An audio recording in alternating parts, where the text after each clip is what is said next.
نحمدہ ونصلی علی رسولہ الکریم اعوذ باللہ من الشیطان الرجیم بسم اللہ الرحمن الرحیم۔ میرے پیارے بھائیوں، بزرگوں، دوستوں اور پیاری بہنوں، السلام علیکم ورحمۃ اللہ وبرکاتہ۔ سدا خوش رہیں اور ہمیشہ پھولوں کی طرح مسکراتے رہیں، آمین ثم آمین۔ دوستو، ایمان کو جانچیے۔ حضرت محمد مصطفیٰ صلی اللہ علیہ وآلہ وسلم کی ہر بات جو تھی دوستو، وہ ہم سب کے لیے ہدایت تھی، ہدایت ہے اور ہدایت ہوگی۔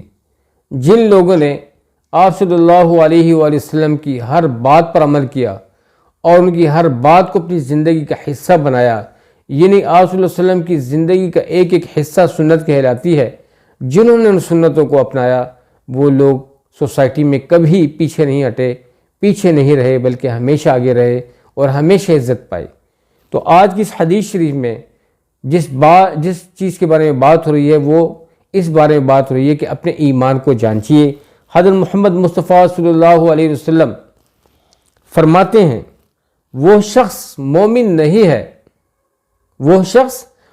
نہیں ہے جو خود شکم سیر ہو کے کھائے اور اس کے برابر میں رہنے والا اس کا پڑوسی فاقہ سے ہو۔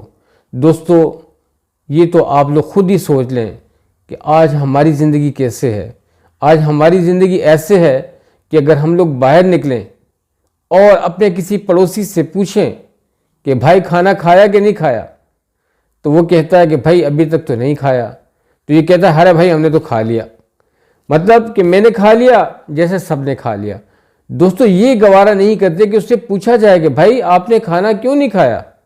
گھر پہ بھابھی نہیں ہے، گھر والی نہیں ہے، یا بیمار ہیں، یا گھر میں پکا ہوا کچھ نہیں ہے، یا پکانے والا نہیں ہے، یا پکانے کے لیے کچھ تھا نہیں۔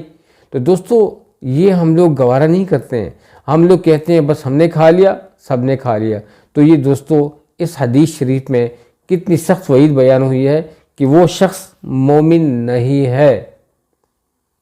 ٹھیک ہے، جو شخص خود شکم سیر ہو کے کھائے اور اس کے پاس میں رہنے والا اس کا پڑوسی دوستو وہ فاقہ سے ہو، بھوک سے ہو، اور رات جو ہے نا، یا رات اور دن جو ہے نا اس کے فاقوں میں کٹ رہے ہوں، تو یہ دوستو اس کا بڑا سخت نقصان ہے۔ اللہ سبحانہ وتعالی ہم سب کے بیچ میں محبت بھی پیدا فرمائے، الفت بھی پیدا فرمائے، تاکہ ہم اپنے پڑوسیوں کے ساتھ ربط بنا کے چلیں اور دوستو ان کا پوچھیں، ان کا خیال رکھیں اور وہ ہمارا خیال رکھیں۔ تو دوستو، امید ہے کہ انشاءاللہ اس حدیث کی روشنی میں ہم لوگ زندگی گزاریں گے۔